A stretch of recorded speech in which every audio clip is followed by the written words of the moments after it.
थोड़ा सा अभाव है, तो चलिए आगे बढ़ते हैं।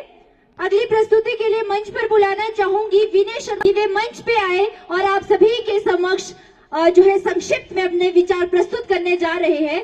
तो जोरदार तालियों से स्वागत कीजिए विनय शर्मा भारतीय का।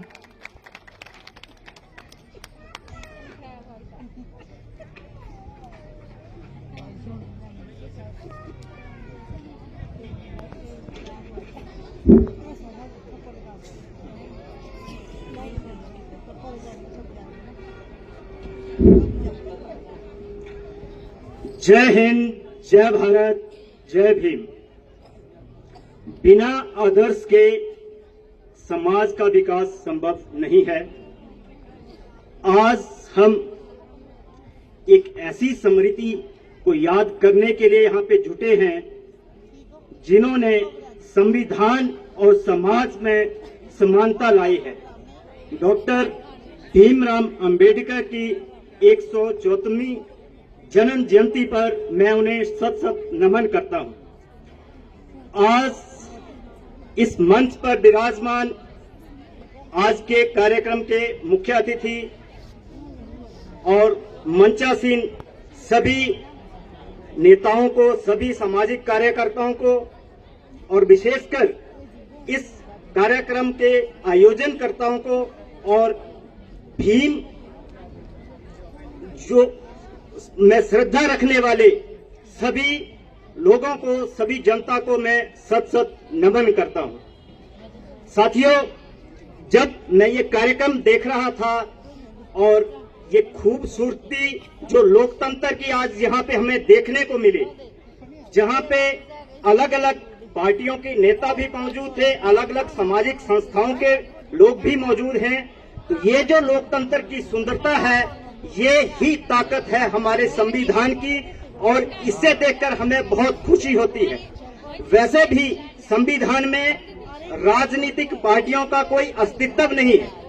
बाबा साहब ने जब ये संविधान लिखा तो उसमें बाबा साहब जी से एक सवाल किया गया कि जो लोग आप जो कहते हैं जो लोग चुन के आएंगे और जो सरकार बनाएंगे, तो उसमें जो लोग उसमें सहमत नहीं होंगे तो कैसे चलेगा, सरकार कैसे काम करेगी। तो बाबा साहब ने बहुत ही एक सुंदर जवाब उसमें दिया कि आप लोग जो जनता जिन लोगों को चुनकर भेजेगी और जो एक साथ सहमत होंगे वो सरकार बनाएंगे और जो सहमत नहीं होंगे वो विपक्ष में रहेंगे। तो एक सांसद ने सवाल कर लिया, एक जो प्रतिनिधि थे उन्होंने सवाल किया बाबा साहब जी से कि मान लो कभी जो चुनकर आए हैं वो सभी लोग सहमत हों और विपक्ष कौन होगा और विपक्ष की भूमिका कौन निभाएगा।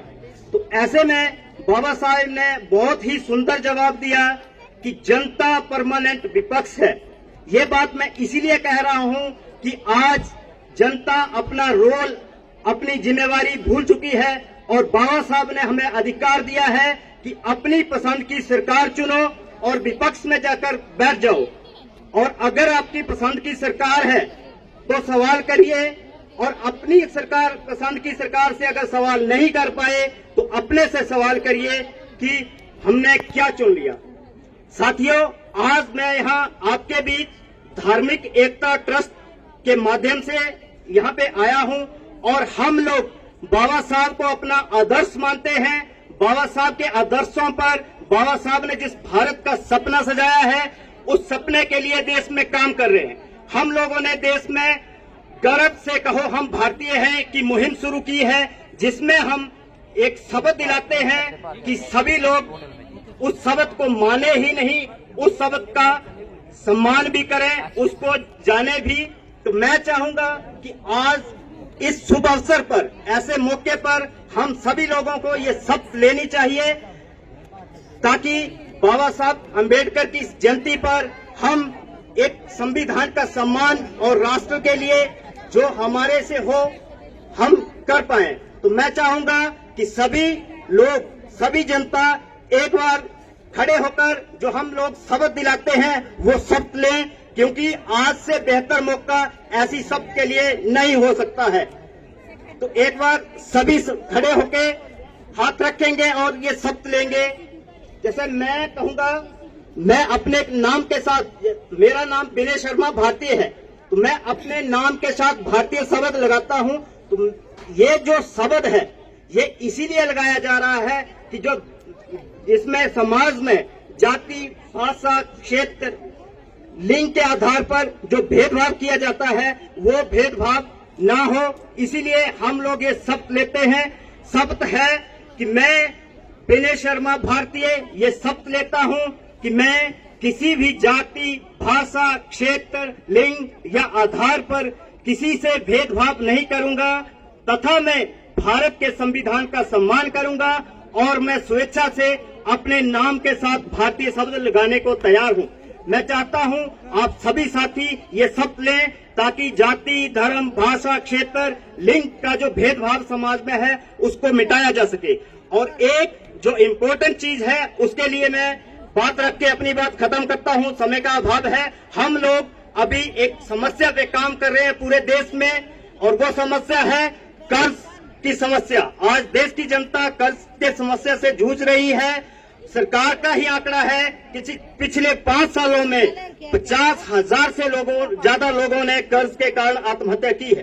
तो ऐसे लोगों को बचाने के लिए हम लोग प्रयास कर रहे हैं। पूरे देश में कर्ज मुक्त भारत अभियान चलाया जा रहा है। लोगों को बताया जा रहा है कि आज आप कर्जे में हैं, इसमें आपकी कोई गलती नहीं है, आप अभियान के साथ जुड़िए। और हम लोग सरकार से मांग कर रहे हैं कि जिस तरह सरकार बड़े बड़े उद्योगपतियों का लाखों करोड़ रुपया माफ कर रही है, उसी तरह जो लोग नोटबंदी, जीएसटी या लॉकडाउन के बाद भारत अभियान चलाया जा रहा है, लोगों को बताया जा रहा है कि आज आप कर्जे में हैं, इसमें आपकी कोई गलती नहीं है, आप अभियान के साथ जुड़िए।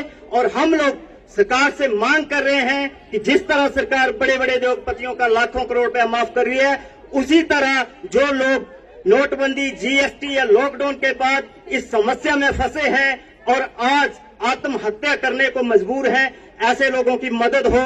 अगर आप भी चाहते हैं कि ऐसे लोगों की मदद हो जो लोग आज कर्ज की समस्या से जूझ रहे हैं, तो आप इस अभियान से जुड़ सकते हैं। हमारे अभियान के यहाँ पे पोस्टर भी लगे हैं, निःशुल्क कर्ज मुक्ति केंद्र आप देख रहे होंगे, इसमें हमारी टीम के नंबर भी हैं, आप उनके माध्यम से अभियान से जुड़ सकते हैं।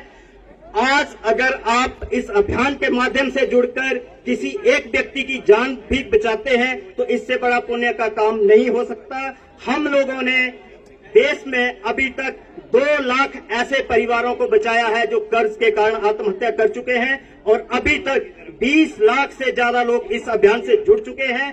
हिमाचल में भी यह संख्या 20,000 से ज्यादा है।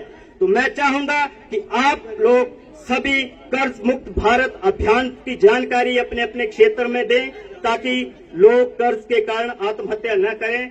जय हिंद, जय भारत। बहुत बहुत धन्यवाद सर। एक बार और जोरदार तालियां हो जाए। देश प्रेम में जिसने राम को ठुकराया था, गिरे हुए इंसान को स्वाभिमान सिखाया था, जिसने हमको मुश्किलों से लड़ना सिखाया था। जी बिल्कुल, जिसने हम सभी को